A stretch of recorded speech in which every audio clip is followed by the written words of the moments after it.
औज़ुबिल्लाहि मिनश्शैतानिर्रजीम बिस्मिल्लाहिर्रहमानिर्रहीम। अस्सलाम वालेकुम मेरे मोहतरम बुज़ुर्गों, दोस्तों। मेरे भाइयों, मैंने दोपहर में इस कमेंट पे वीडियो अपलोड किया था, मैं उसका फ्रेमिंग बराबर से हो नहीं पाया, थोड़ा-सा मिस्टेक हो गया मेरे से, तो इसलिए मुझे डिलीट करनी पड़ी। वापस बना देता हूँ, मैंने वापस बनानी पड़ी अब मेरे को ये वीडियो, ताकि भाई का अच्छे तरह से सवाल का जवाब दे सकूँ।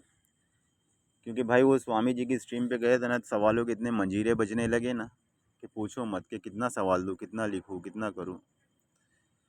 तो खैर मैंने इनको भाई को कहा था, मैं इंशाल्लाह मैं भाई आपके इस कमेंट की वीडियो बना दूंगा, एक साथ में एक एक सारे इतने सारे सवाल। तो देखिए भाई, ये क्या कह रहे थे, अबे क्या सवाल करता है तुमसे, अबे क्या सवाल करें तुमसे, तुम जब डिबेट में जाते हो तो डिफेंड तो कर नहीं पाते, और यहाँ आकर बस पोस्ट करते हो जो कि गिने चुने लोग देखते हैं।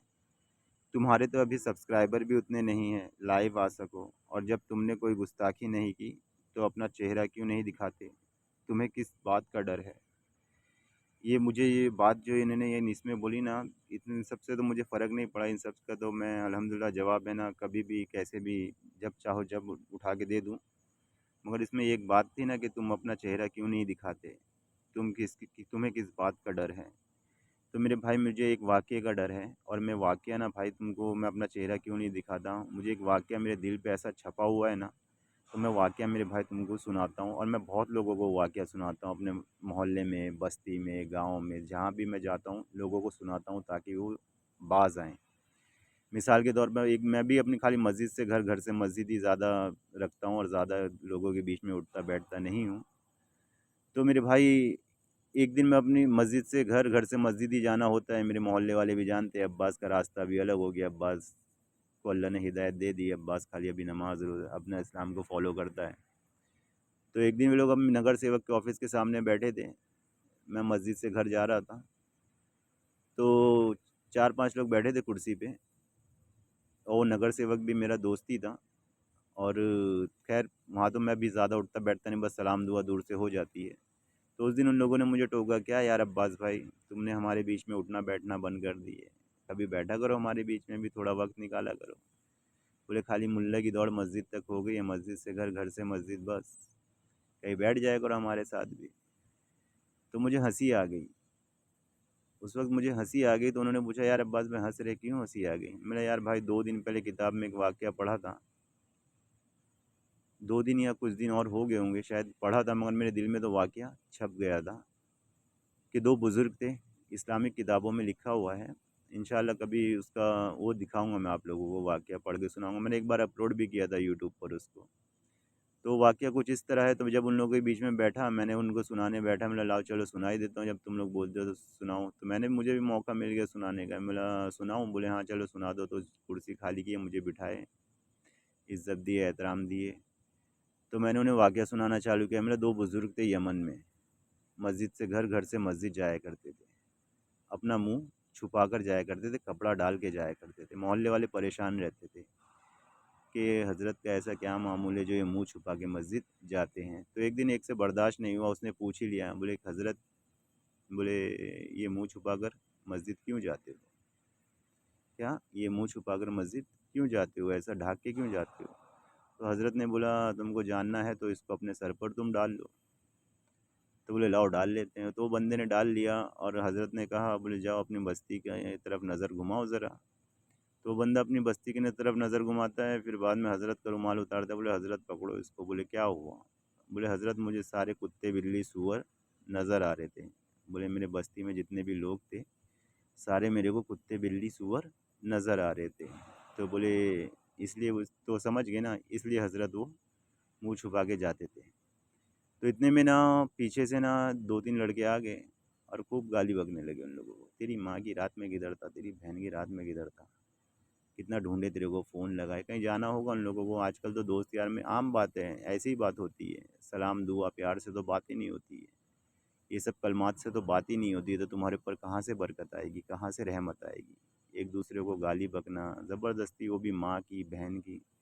तो इतने में आगे वो बंदा पीछे से गालियाँ बकने लगा उसको, दबा के गालियाँ बका, मतलब मजाक मस्ती में उन लोग में चलता है, फ्रेंडशिप में चलता है, लोग देते हैं, हालांकि चलता उलता कुछ नहीं है, सब झूठी बातें हैं, बहुत गंदी और बहुत बुरी बात है ये सब, गालियों से बात करना लोगों से। तो मैंने उसको उतने टाइम पे बोल भी दिया। तो उसने मुझे बोला, बोले यार अब्बास भाई तुम हमें ताना दे रहे हो। मैंने कहा, ताना नहीं दे रहा। तो जब जाके वो गाली बकने लगा ना, मैंने देख ली रिजल्ट भी तेरे सामने है भाई, बाकी तेरी मर्ज़ी है। सलाम किया और अपना घर चला गया। तो भाई, तो तुम समझ ही गए होंगे कि भाई अपने को ना दुनिया से कोई भी लगाव नहीं है। मैं बहुत अच्छी तरह जानता हूँ कि दुनिया धोखे का सामान है।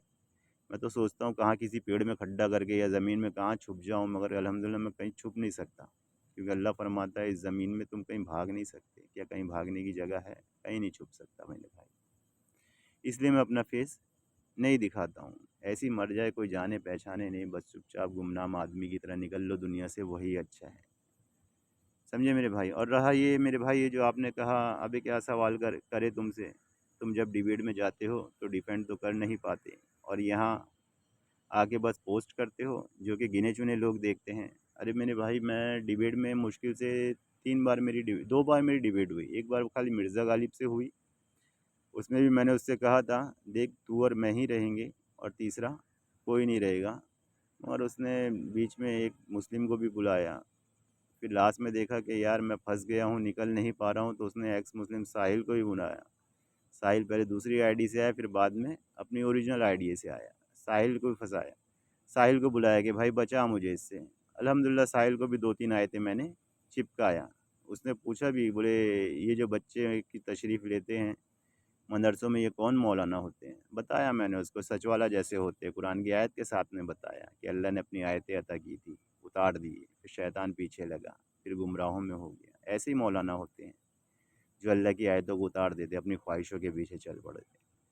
और फिर स्वामी जी से वो डिबेट हुई थी मेरी, स्वामी जी से डिबेट हुई थी कि स्वामी जी के चैनल पे चला गया ऐसी स्ट्रीम पे। मतलब चलो स्वामी जी बात कर रहे हैं, स्वामी जी से थोड़ी जाके बात कर लें।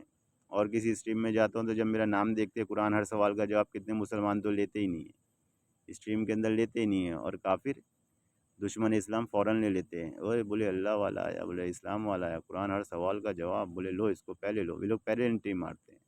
और अब मुसलमान एंट्री में जाता हूँ तो कुछ लोग तो नाम देख के पीछे हट जाते हैं, बोले कुरान हर सवाल का जवाब देगा। शक है उनके दिल में। और अल्हम्दुलिल्लाह कुरान हर सवाल का जवाब है, हर चीज़ मौजूद है।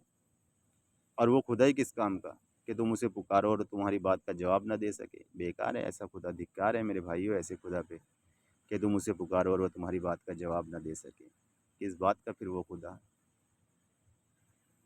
तो अब ये बात जो डिबेट की है ना मेरे भाई, डिबेट में जाते तो डिफेंड तो कर नहीं पाते। मेरे भाई सब्र कर, इंशाअल्लाह। जब भी मैं इन लोग ऐसे डिबेट तो होती नहीं जिस तरह से डिबेट करने गए, स्वामी जी फंसे, उन्होंने इतने सवाल किए मेरे से, इतने सवाल किए, मैंने जवाब दिया उनको, एक एक करके जवाब दिया। जब स्वामी जी देखे कि बंदा रुक नहीं रहा है, आदम को बुला लिए उन्होंने, मदद मदद के लिए आदम सीकर को बुला लिए। आदम सीकर आ गया, बोले वतन से मोहब्बत दिखा। मेरा वतन से भी मोहब्बत दिखाता, उसे शहर से भी मोहब्बत दिखाता, मगर वो बंदा भी समझ गया। मगर उस दिन नेटवर्क ने भी मेरा साथ नहीं दिया, नहीं तो मैं कुरान, मैंने तो उसको भी चैलेंज भी कर दिया, मैंने दिखाया तो बोल क्या करेगा, दिखाया तो बोल क्या करेगा। बोलता दिखा दिखा, मुझे लगा शायद बोले कि ईमान ले आऊँगा, क्योंकि आज तक किसी आलिम ओलमा ने उसको दिखाया ही नहीं। टीवी चैनलों पे जितनी भी डिबेट हुई किसी ने उसको दिखाया नहीं। तो मैंने उसे सूरह यूसुफ सुनाना चालू किया। मैंने देख किस तरह हमारे नबी दूसरे मुल्क में रह के बादशाह के संविधान में काम कर रहे हैं और उसके संविधान को फॉलो कर रहे हैं। अपने भाई को चाहें तो रख सकते हैं, बादशाह के एकदम खास है, रख सकते हैं, मगर नहीं, बादशाह के कानून नहीं तोड़ा, अपनी तदबीर से अपने भाई को अपने पास रखी। समझे मेरे भाई। और दूसरी मिसाल इब्राहिम अलैहिस्सलाम की थी, जब दुआ करते हैं, ए अल्लाह इस शहर को, मक्का को अमन का शहर बना दे। क्या दुआ कर रहे हैं, अपने शहर के लिए दुआ कर रहे हैं। वहाँ एक मुल्क की, एक कानून की किस तरह हिफाजत कर रहा है दूसरे मुल्क में रह के, और अपने मुल्क की किस किस तरह से दुआ कर रहे हैं कि अल्लाह इस शहर को अमन का शहर बना दे, इस मक्का शहर को अमन का शहर बना दे। और अल्लाह ने कैसा अमन का शहर बनाया, अल्हम्दुलिल्लाह आज भी हमारे सामने निशानी मौजूद है। तो मेरे भाई डिबेट थोड़ा सब्र कर लो, इंशाअल्लाह ना बहुत अच्छी अच्छी डिबेट देखने मिलेगी ट्रू सीखर। इंशाअल्लाह जितने भी एक्स मुस्लिम है ना, मैं अभी तुमको एग्जांपल दे देता हूँ, सब्र करो। मेरे सब्सक्राइबर भी कम है ना, आप बोल रहे हो ना मेरे सब्सक्राइबर भी कम है, उतने नहीं है लाइव आ सकूँ, तो इंशाअल्लाह आएंगे सब्सक्राइबर भी और लाइव भी आएंगे। और इन भाई जितना भी बड़ा तुम्हें शक हो ना, साहिल हो, आदम हो, गालिब हो, इनकी तो फेसबुक पे मैंने बहुत धुलाई किया मेरे भाई। मैं दिखाऊंगा अभी तेरे को, तुमको दिखाऊंगा मैं अभी कि मैंने फेसबुक पे इनकी कैसी धुलाई। 4-5 साल पहले मेरे भाई इन लोगों ने मुझे ग्रुप में रखे ही नहीं। कोई नास्तिक आज तक अल्हम्दुलिल्लाह ऐसा पैदा नहीं हुआ जिसने मुझे फेसबुक पर, इतने सारे ग्रुप थे, मेरा भी पेज था, मेमोराइज हो गया, कंप्लेन हो गई उसकी पेज की। नहीं तो अल्हम्दुलिल्लाह ना, आज तक कोई नास्तिक का ग्रुप, कोई काफिरों का ग्रुप ऐसा नहीं हुआ कि उन्होंने मुझे ग्रुप में रखा है। निकाल ही दिए, ब्लॉक ही कर दिए, बाहर ही कर दिए, विज्ञान पुजारियों ने भी बाहर कर दिए, बोले नहीं भाई तू चलने वाला नहीं। आज तक किसी ने रखे नहीं, अल्हम्दुलिल्लाह अल्लाह ने इतनी इज्जत से नवाजा है, अल्लाह का शुक्र है भाई। देखोगे तुम डिबेट इंशाल्लाह, देखोगे इंशाल्लाह। मगर मैं तुम्हें एग्जांपल दिखा देता हूँ फेसबुक पे मैं कैसे इन लोगों की धुलाई करता था। हाँ तो मेरे भाइयों देखो, एग्जांपल देखो मेरे भाई। बोले जानवरों की रूह का कुछ नहीं होना जाना क्या भाई साहब। जब मेरे पास फर्स्ट टाइम आया था, बोले मैं मदरसे में भी पढ़ा हूँ, अरबी भी पढ़ा हूँ, कुरान भी पढ़ा हूँ, हदीस भी पढ़ा हूँ। मैंने तुझे इतना पढ़ा है तूने, मगर तुझे इस बात का इल्म नहीं है कि जानवरों की रूह का क्या होगा, अल्लाह इनकी रूह का क्या करेगा। तो मैंने इसको फरमाया अल्लाह का इरशाद है कि जानवरों को भी जमा करेगा। तो बोला अब्बास अंसारी कहाँ लिखा है। मैं बोला दिखाया तो ईमान लाओगे क्या, क्योंकि तुमको पहले भी बहुत कुछ दिखा चुका हूँ। तो बोला तुम कब दिखाए भाई, बस कमेंट से भाग भाग कर पोस्ट करते रहते हो। मैं इसलिए पूछ रहा हूँ कि ईमान वाले हजरत बोल रहे हैं कि जानवरों की आत्मा होती ही नहीं है। इल्म की कमी है मेरे भाई, अल्हम्दुलिल्लाह। और कोई बताया भी नहीं होगा किसी को, आपने सुना भी नहीं होगा, मगर मैंने इसको सुनाया था। मैंने इसको सुनाया था मेरे भाइयों। मैं भी आप लोगों को दिखाऊंगा कुरान से। और ये बाद में मुसलमान लोगों को मेरे चैनल पे लेके भी आया था, बोले देख इसने कुरान से मेरे को हवाला दे के बता रहा है। जब उन मुसलमानों ने देखा, बोले यार ये क्या शॉर्ट है, बोले इसने तो कुरान से ही साबित कर दिया जानवरों की रूह का, क्या करेगा अल्लाह ताला। तो मैंने बोला खैर कोई बात नहीं, क्योंकि बहुत से लोग नहीं जानते। अल्लाह का शुक्र है जिसने मुझे ये तौफीक दिया। तो भाई ये मिर्ज़ा गालिब जिसको आप लोग the liner of one king, अभी देखना मैंने इसकी कैसी धुलाई किया, क्या कहते हैं इसको, अब इसको फिर यूट्यूब पे नाम रखा गया है इसका, the king of one line, एक लाइन का बादशाह। मैं इस एक लाइन के बादशाह की कैसी धुलाई करता था देखो मेरे भाई।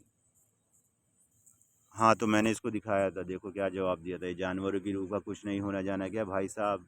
तो मैंने बोला मिर्ज़ा गालिब, मैंने कहा और ए रसूल, तुमसे लोग रूह के बारे में सवाल करते हैं, तुम कह दो कि रूह भी मेरे परवरदिगार के हुक्म से पैदा हुई है और तुमको बहुत थोड़ा सा इल्म दिया गया है। चैप्टर 17 आयत 85 में ये अल्लाह ताला ये फरमाता है। फिर आगे आयत दिया मैंने इसको, और जो भी जीवधारी पृथ्वी पर चलता है, जो भी पक्षी अपने दोनों पंखों से उड़ता है, वे सब तुम्हारी तरह की प्रजातियां हैं। हमने लोहे महफूज लिखने में कोई चीज़ नहीं छोड़ी है। फिर हम सब अपने पालनहार के पास जमा किए जाएंगे। तो मेरे भाई अल्लाह सबको जमा करेगा, किसी को नहीं छोड़ेगा। और ये रसूल वे वाक़या भी याद करो जब इब्राहिम ने खुदा से दरख्वास्त की, क्या है परवरदिगार तू मुझे भी तो दिखा दे कि तू मुर्दों को कैसे ज़िंदा करेगा। खुदा ने फरमाया तुम्हें इसका यकीन नहीं। इब्राहिम ने अर्ज़ किया यकीन तो है, मगर आँखों से देखना चाहता हूँ कि मेरे दिल को पूरा इत्मीनान हो जाए। फरमाया अगर ये चाहते हो तो 4 जानवर लो और उनको अपने पास मंगवा लो, टुकड़े टुकड़े कर डालो, फिर हर पहाड़ पर उनका एक एक टुकड़ा रख दो। उसके बाद उनको बुलाओ, फिर देखो वे सब तुम्हारे पास दौड़े चले आएंगे। तो अल्लाह ने यहाँ पे जानवरों को ज़िंदा किया वापस। इब्राहिम अलैहिस्सलाम ने उनके टुकड़े टुकड़े कर दिए थे, अल्लाह ताला ने वापस ज़िंदा किया। और भी मैंने इसको दलील दिया कुछ इस ताल्लुक़ से, तो आप लोग पढ़ लो। मैं आगे पोस्ट पर चलता हूँ। ये मेरे भाई the line of one king, जिसको आप लोग बोलते हो, अब जिसको आप लोग मसीहा मानते हो, देखिए कैसे इसको मैं धोता था कुत्ते की तरह। अब्बास अंसारी, हम 4-5 साल लोकल मदरसे से उर्दू अरबी पढ़े और पढ़ा चुके हैं। लगभग 1.5 साल मस्जिद में भी अजान दिए हैं। 2 बार पूरी कुरान तर्जुमे तफसीर के साथ और सब कुछ हदीसें भी पढ़ के बैठे हैं। बस गलती ये हो गई कि अकल का इस्तेमाल शुरू कर दिया हमने। देखिए मेरे भाइयों कितनी कुछ पढ़ाई किया हुआ है इसने, और मेरा भाई कह रहा है तुम इनसे डिबेट नहीं कर पाते हो, कुछ नहीं कर पाते हो। मेरे भाई अगर वन टू सामने बैठे एक एक करके ना, मैंने इन लोग को बोला भाई एक एक करके आना, मुझे मालूम है सारे झुंड में आ जाएंगे तो बेचारे को बचा के लेके चले जाएंगे। गालिब को साहिल बचा के ले गया, स्वामी जी को आदम बचा के ले गया। हालांकि आदम भी आके फंस गया था जब मैंने उसको कुरान से वतन की मोहब्बत दिखाया, शहर की मोहब्बत दिखाया, तो वो फंसा। तो फिर काफिरों की बात पर आ गया कि काफिरों को खत लिखा, फिर टॉपिक घुमाया। ऐसे ही साहिल ने भी किया उसको बचाने के लिए कि कोई मौलाना लोग जब अपना गालिब यही मिर्ज़ा गालिब ये फंसा, तो साहिल कहने लगा, बोले मौला बातें घुमाने लगा, बोले मौलाना साहब मस्जिदों में तशरीफ़ लेते हैं, तो इसको भी मैंने जवाब दिया, मतलब कौन मौलाना होते, कैसी तशरीफ़ लेते, उसे भी जवाब दिया। आगे भी बहुत होती है, मगर वो स्ट्रीम का बंद करा के चला गया। डिबेट तो भाई अभी देखेंगे इंशाल्लाह, तुमको डिबेट दिखाऊंगा, जब लाइव स्ट्रीम आया करूँ ना तो डिबेट दिखाऊंगा मैं तुमको, सब्र करो थोड़ा। तो मैंने इसे जवाब दिया था। अब देखिए ना, इतना सब कुछ पढ़ने के बाद भी इसे ये नहीं पता कि कुरान में नमाज का तरीका, हालांकि अल्लाह ताला ने कितना साफ साफ सारी चीज़ें बता दी है। उस दिन नमाज के तरीके पे बहस हुई थी, सारे मुसलमानों को चैलेंज कर रहा था कि कुरान से नमाज का तरीका दिखा दो। एक ही आयत दिखाया, उस पर आके अटक गया। बोले अब करूँ तो करूँ क्या, जाऊँ तो जाऊँ क्या। बोलता मैं कन्याकुमारी पहुँच गया मैं, क्योंकि कुरान सूरह तौबा की मैंने ऐसे आयत दिया था जिसमें अल्लाह फरमाता है, जब किसी को ऐसा मसला हो जाए कि यहाँ कुरान में नमाज़ पढ़ना तो कहा गया है, अजान भी हो रही है कुरान में, नमाज भी हो रही है, क्या अब सफ़र में भी नमाज़ हो रही है, जिहाद में भी नमाज़ हो रही है, हर तरफ जब नमाज़ हो रही है, लेटे बैठे हर तरह से नमाज़ कुरान में हो रही है, मगर पढ़ना क्या है क्या नहीं करना है, ये ना होशियार बन के उस टॉपिक पे लोगों को फंसा रहा था, अटका रहा था। और इससे बड़े अटकाने वाले अल्हम्दुलिल्लाह अल्लाह का शुक्र है हम हैं। ये क्या बोलेंगे हमारे सामने बढ़कर। तो मैंने सूरह तौबा की आयत दे दी है इसको, जिसमें अल्लाह फरमाता है, तुम में से एक जमात ऐसी होनी चाहिए जो अपने घरों से निकले। बोले ये तो हो नहीं सकता कि मोमिन सब के सब अपने घर से निकल खड़े हों, तो तुम में से एक जमात ऐसी क्यों ना हुई जो अपने घरों से निकलती और इल्म व दीन हासिल करती, जब अपने घर वालों में वापस आते तो उन्हें अजर व आखरत से डराते। तो मैंने कहा गालिब भाई आओ लगाओ, 3 दिन 40 दिन लगाओ, इंशाल्लाह अल्लाह फरमा रहा है सारे तरीके सीख जाएंगे, और तुमको सीखने का इतना शौक़ है, देखने का इतना शौक़ है। तो बोला नहीं नहीं नहीं, इसमें नमाज का तरीका कहाँ है। मैंने अल्लाह फरमा रहा है ना, निकलो ना, जब भी तो मिलेगा नमाज का तरीका। अल्लाह फरमा रहा है ना, मैंने तुम्हें कुरान से ही बता रहा हूँ ना। तो उस दिन भी इसको बहुत बुरा अटका है, मगर साहिल इसको बचा के लेके चला गया, नसीब इसकी। हाँ, तो मैंने इसको जवाब दिया था। अब इससे देखिए, इतना सब कुछ पढ़ने के बाद भी इसे जानवरों की रूह का नहीं पता, मुझसे पूछने आ रहा था। मैंने तो दे दिया था अल्हम्दुलिल्लाह। फिर देखिए मैंने इसको क्या जवाब दिया था, और उनको उस शख्स का हाल पढ़कर सुना था जिसको हमने अपनी आयतें अता की, तो उसने उनको उतार दिया, और फिर शैतान उसके पीछे लगा तो वह गुमराहों में हो गया। बोल रहा था ना, बोले मैंने छोड़ दिया, अकल का इस्तेमाल कर दिया, सब कुछ, इतना सब कुछ करने के बाद अल्लाह की आयतों को इसने छोड़ दिया। तो देखिए किस तरह ज़लील हो रहा है, और आयत भी एकदम फिट हो रही है, और किस तरह मेरे हाथ से मार खा रहा है, क्योंकि आयत में आप लोग समझ जाएंगे।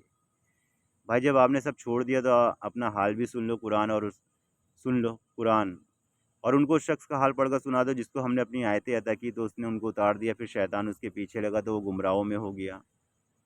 और अगर हम चाहते तो इन आयतों से उसके दर्जों को बुलंद कर देते हैं, मगर वे तो पस्ती की तरफ मायल हो गया और अपनी ख्वाहिशों के पीछे चल पड़ा। तो उसकी मिसाल कुत्ते की सी हो गई, सख्ती करो तो भी ज़ुबान निकाले रहे, यूँ ही छोड़ दो तो भी ज़ुबान निकाले रहे। यही मिसाल उन लोगों की है जिन्होंने हमारी आयतों को झुटलाया।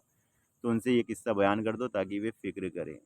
तो मेरे भाइयों, जब मैंने सूरह अराफ में इसको पढ़ा था फर्स्ट टाइम ना, इस आयत को मैंने पढ़ा था, तो मैंने अपने जहन में इतनी बात बिठा लिया था, मेरा अब्बास इस आयत को भूलना नहीं है, क्योंकि मैंने कुरान पढ़ना शुरू कर दिया था। जैसे सूरह अराफ आए थे तो मैंने अल्लाह के सामने सजदा कर दिया था कि हाँ मैं मानता हूँ तू खुदा है, मैं ईमान लाता हूँ तुझ पर। उस सूरह अराफ पढ़ने, मैंने पूरा कुरान भी नहीं पढ़ा, सूरह अराफ तक पहुँचा, सूरह अराफ पढ़ा, मैंने अल्लाह के सामने सर झुका दिया, सर सजदा रेज़ हो गया, और इस आयत को ही मैंने बिठा लिया। मैंने अब्बास अगर ज़िंदगी में सक्सेस और कामयाब होना है ना, तो इस किताब को तुझे पकड़ के रखना होगा। और मैंने अल्लाह से भी बहुत दुआ किया, मैंने या अल्लाह तुम मुझे इस किताब को पकड़ेगा अता फ़रमा दे। तो अल्लाह ने अल्हम्दुलिल्लाह अता भी फ़रमा दिया। देखिए कि अब इसकी मिसाल, अब मैंने अल्लाह की आयतों को पकड़ा तो हर जगह मेरे से मार खाता है, और इसकी मिसाल कुत्ते की सी हो गई। और अगर हम चाहते तो इन आयतों से उसके दर्जों को बुलंद कर देते। अल्हम्दुलिल्लाह अल्लाह का शुक्र है, जैसे मेरे कर दिया, और इसने छोड़ दिया तो इसकी मिसाल कुत्ते की सी हो गई। मगर वे तो पस्ती की तरफ मायल हो गया और अपनी ख्वाहिशों के पीछे चल पड़ा, तो उसकी मिसाल कुत्ते की सी हो गई। सख्ती करो तो भी ज़ुबान निकाले रहे, यूँ ही छोड़ दो तो भी ज़ुबान निकाले रहे। यही मिसाल उन लोगों की है जिन्होंने हमारी आयतों को झुटलाया। तो उनसे एक किस्सा बयान कर दो ताकि वे फ़िक्र करें। एक इसने आयतों को छोड़ दिया अल्लाह ताला की, तो मेरे से हमेशा ज़लील हुआ, और मैंने अल्लाह की आयतों को पकड़ा तो हर जगह मेरे से मार खाया। दिखाता हूँ और कुछ। इतना पागल कर दिया था मैंने इसको कि मुझे गाली बकने लगा था। गाली बकने लगा था, मारने की भी प्लानिंग करने लगा था। तुम अपना वो मानते हो कि इस्लाम के खिलाफ ये हुआ के। फेसबुक पे बहुत धुआं होता था, जानते हो ना इसको? समीर खान, एक्स मुस्लिम समीर, जो इसको आप लोग यूट्यूब पे देखते हो। फेसबुक पे इनको हनुमान बना के रखता था। अल्लाह तो अल्लाह माफ़ करे, हनुमान का नाम तो नहीं ले सकता, कहाँ ये हनुमान की बराबरी करेंगे। फेसबुक पे इन लोग को ना मैं खूब धोता था मेरे भाइयों। ये समीर खान कह रहा था कुरान इंसानों ने लिखी है, ये बात मेरी समझ में आ गई, आपकी भी जितनी जल्दी आ जाए उतना अच्छा है, शुक्रिया जनाब। मुझे बोल रहा था, तो मैंने कहा तो फिर तुम क्यों नहीं ला लिख के लाते ऐसा कुरान। क्या ये लोग कहते कि पैगंबर ने कुरान खुद लिख लिया है? बात यह है कि ये लोग ईमान ही नहीं रखते। तो अगर ये लोग सच्चे हैं तो ऐसे ही कलाम बना तो लाएं। क्या ये लोग किसी के पैदा किए बगैर ही पैदा हो गए हैं? या यही लोग मखलूक़ात के पैदा करने वाले हैं? या इन्होंने सारे आसमान और ज़मीन को पैदा किया है? नहीं, बल्कि ये लोग यकीन ही नहीं रखते। इन्हें मरने के बाद का यकीन ही नहीं है, आखिरत का यकीन ही नहीं है। इन ये सोचते हैं बस दुनिया की ज़िंदगी यही है, इसी में जितने मज़े लेना है ले लो, बाकी मरने के बाद का कुछ पता नहीं यार, कोई आगे ज़िंदगी विंदगी नहीं। यहीं जितनी आँखों को सिकावट करनी है मोबाइल में पॉन्स देख के, बड़ी बड़ी मॉडल्स को देख के, फैशन टीवी देख के, उनके जिस्म को देख के, जितनी आँखों को ठंडक पहुँचानी है यहीं पहुँचा लो। मरने के बाद किसने देखा है? क्योंकि अल्लाह ने तो ये सब चीज़ से मना किया है, हराम है ये सब। अपनी नज़रें नीची रखा करो। अब कहाँ से रखें? इंटरनेट का मॉडर्न का ज़माना है, इतनी बड़ी बड़ी मॉडल घूम रही है, इतने खूबसूरत खूबसूरत जिस्म नज़ारे फेसबुक पे दुनिया में हाथ में बैठ के देख लेते हैं, मगर उस पर काबू कहाँ से होता है? और शैतान तो तुम्हारे बाजू में बैठा रहता है, नहीं भी सोचते हो दिल में डर आता है, एक ज़मीर तुम्हारा अंदर से बोलता है कि मत देख मत देख मत देख, मगर फिर भी शैतान बोलता है देख ले, एक बार देखने से क्या हो जाता है ना?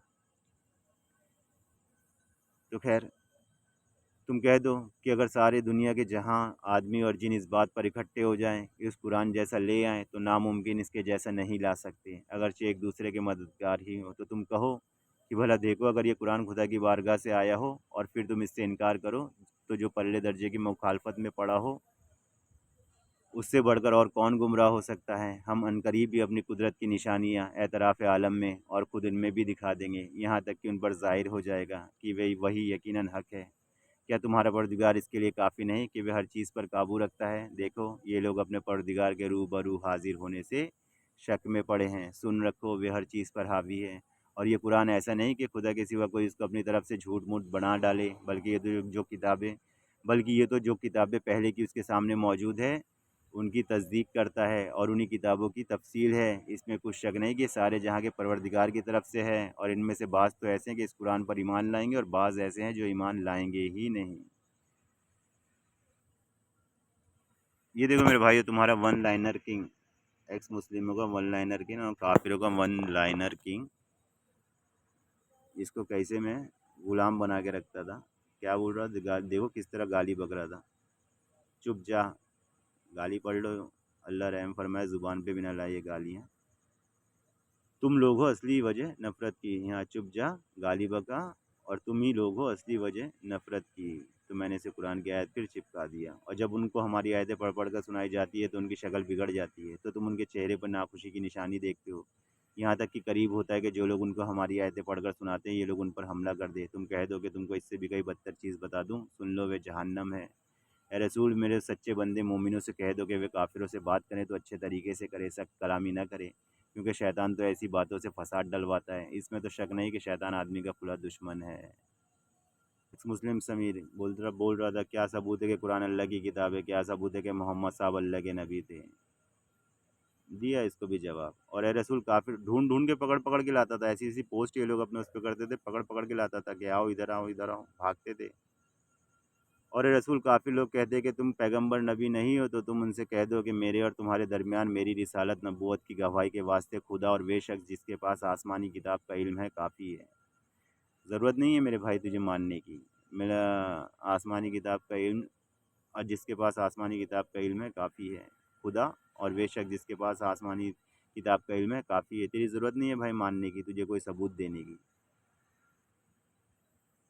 अगर तुम इस वाणी कुरान के बारे में शक हो जो हमने अपने बंदे पैगंबर पर उतारी है, तो लाओ इस जैसी एक सूरत, बुला लो अपने समर्थकों को भी अल्लाह के सिवा, यदि तुम सच्चे हो। और अगर तुम ऐसा न कर सको और कभी न कर सकोगे तो डरो उस आग से जिसका ईंधन आदमी और पत्थर होंगे। समझे? सच वाला ने बनाई थी ना, इंग्लिश रीमेक्स के साथ में अरबी, यूट्यूब।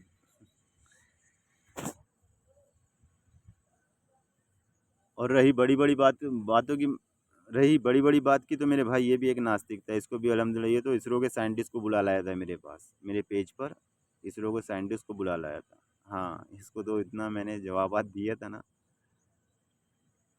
अब जैसे तुम बोल रहे थे ना भाई, बातें यहाँ बड़ी बड़ी कर रहा है, पोस्ट यहाँ बड़ी बड़ी कर रहा है, नहीं मेरे भाई, अल्हम्दुलिल्लाह, अल्लाह का शुक्र है, अल्लाह का एहसान है, बड़ी बड़ी बातें अपनी तरफ से नहीं करता। ये जो भी बातें मैं करता हूँ कुरान से करता हूँ।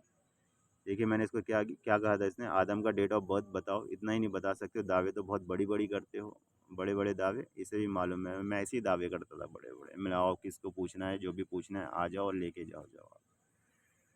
तो बोले आदम का डेट ऑफ बर्थ बताओ, इतना नहीं बता सकते हो, दावे तो बहुत बड़ी बड़ी करते हो। जिस मुसलमानों को फ़िरौन का असली नाम पता होता है उसे आदम का अनुमानित उम्र के बारे में भी पता होता है, आप शायद पता नहीं इसलिए जवाब नहीं दे पा रहे हो, बातों को घुमा रहे हो।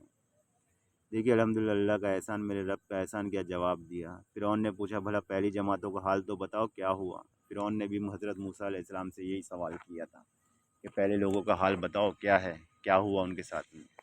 तो मूसा अलैहिस्सलाम ने क्या जवाब दिया था। फ़िरौन ने पूछा भला पहली जमातों का हाल तो बताओ क्या हुआ। मूसा ने कहा इन बातों का इल्म मेरे परवरदिगार के पास एक किताब लोहे महफूज में लिखा हुआ है, मेरा परवरदिगार न बहकता है न भूलता है। बेशक तुम सीधे रास्ते पर हो, इस पर भी ये लोग तुमसे झगड़ा करें तो तुम कह दो कि जो कुछ तुम कर रहे हो खुदा उससे खूब वाकिफ़ है। जिन बातों में तुम झगड़ा करते थे, क़यामत के दिन खुदा तुम लोगों में दरमियान ठीक फ़ैसला कर देगा। और रसूल, क्या तुम नहीं जानते जो कुछ आसमान और ज़मीन में खुदा यकीनन जानता है, इसमें तो शक नहीं।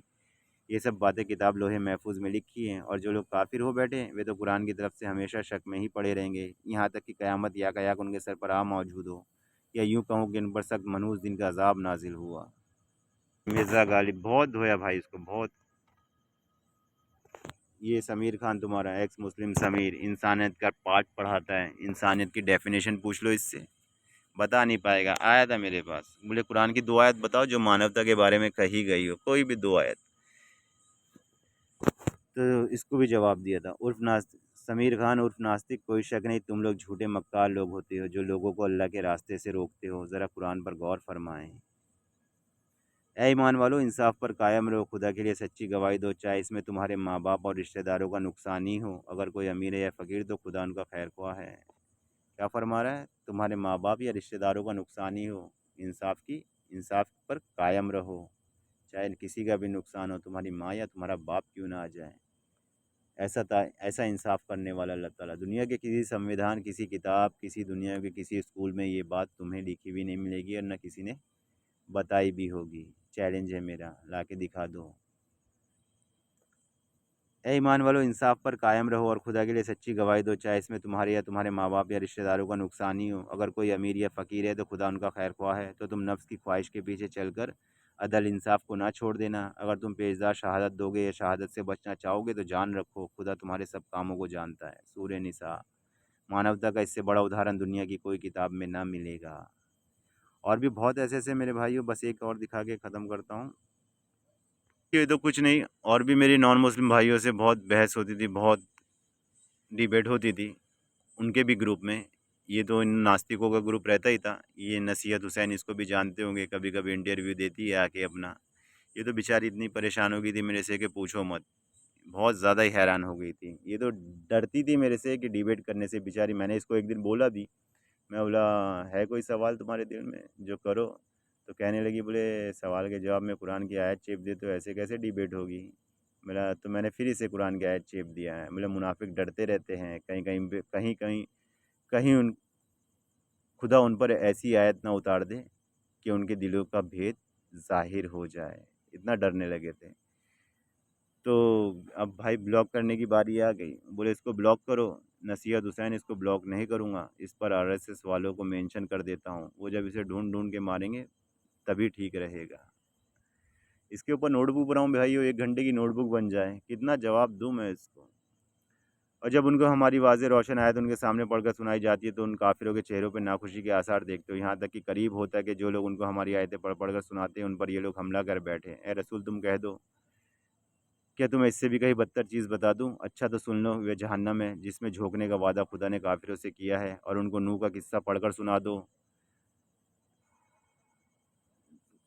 आरएसएस वालों को मेंशन कर रहा था ना मेरे ऊपर कि इसके आरएसएस वालों को मेंशन कर दो, जब उसे ढूंढ ढूंढ के मारेंगे ना। आरएसएस वाले भी परेशान रहते थे, बोले कहाँ इस बंदे के हम लोग मुंह लग गए। उन्होंने भी मुझे अपने ग्रुप से निकाल ही दिया था। और उनको नूह का किस्सा पढ़कर सुना दो, जब उन्होंने अपनी कौम से कहा कि ऐ मेरी कौम, अगर तुमको मेरा तुम में रहना और खुदा की आयतों से नसीहत करना नागवारा हो तो मैं तो खुदा पर भरोसा रखता हूँ, तुम अपने शरीकों के साथ मिलकर एक काम जो मेरे बारे में करना चाहो कर लो, और वे काम तुम्हारी तमाम जमात को मालूम हो जाए और किसी से पोशीदा न रहे, फिर वे काम मेरे हक़ में कर गुज़रो और मुझे मोहलत न दो। और अगर तुमने मुँह फेर लिया तो तुम जानते हो मैंने तुमसे कुछ मुआवज़ा नहीं माँगा। मेरा मुआवज़ा तो खुदा के ज़िम्मे है और मुझे हुक्म हुआ है कि मैं फ़र्माबरदारों में हूँ। समझे मेरे भाइयों। और भी बहुत ऐसे-ऐसे दिखाना चाहूँ तो आप देखेंगे कि कुरान किस तरह हर सवाल का जवाब देता है। मगर अल्हम्दुलिल्लाह मेरे भाई जो ट्रूथ सीकर आया था पूछने के लिए, मेरे भाई साफ लफ्ज़ों में बोलूँ ना, इन लोगों की औकात नहीं है मेरे सामने आके डिबेट कर सके। समझे मेरे भाई। इतने चैलेंज से इतने उससे बोलता हूँ। अगर तुम्हें यकीन नहीं आता किसी को भी पकड़ के लाओ, एक को पकड़ के लाओ, बोले भाई अकेले-अकेले इससे डिबेट करके दिखा मुझे। इंशाअल्लाह मैं ना एक लफ्ज़ इधर से बोलूँगा ना एक लफ्ज़ इधर से बोलूँगा, कुरान बोलेगा, सारा जवाब कुरान ही देगा। अल्लाह ने चाहा तो ऐसे ज़लील होंगे इंशाअल्लाह। और करा भी हूँ। ये फ़ेसबुक पे 4-5 5-6 साल 4-5 साल हो गया होगा लगभग, जब ये लोग फ़ेसबुक पे थे। मगर जब देखे ना इसको दुश्मन इस्लाम ने, बोले इनके पीछे पैसा इन्वेस्ट करो तो इनको यूट्यूब पर लाया गया। इन्हें पैसा दिया गया। 8-8 घंटा 10-10 घंटा फ़ेसबुक पे बैठ के काम कर रहे हैं इस्लाम के खिलाफ। हाँ, साइड से भी पैसा आ रहा है, वहाँ से भी आ रहा है। वो आयत पढ़ के सुनाया था ना मैंने कि फिर शैतान उसके पीछे लगा, तो शैतान लगा, दिया थोड़ा पैसे का लालच, चंद पैसों के सिक्कों की खातिर अल्लाह की आयतों को बेच रहे हैं। पहले लोगों ने भी ऐसा किया, ये भी ऐसा कर रहे हैं, तो इसमें कोई नई बात नहीं है। मगर अल्हम्दुलिल्लाह हमारे पास सारे जवाबात हैं। चलिए इंशाअल्लाह भाई तो समझ गया होगा ट्रू सीकर। इंशाअल्लाह अगली वीडियो में मुलाकात होगी। और वो रही चैनल ग्रो करने की बात कि मेरे इतने फॉलोवर नहीं है, ये नहीं है, वो नहीं है। तो मेरे भाई अगर मैं भी 8-8 घंटा 10-10 घंटा मेहनत करूँ यूट्यूब पर तो ऑटोमेटिकली सब आ जाएँगे।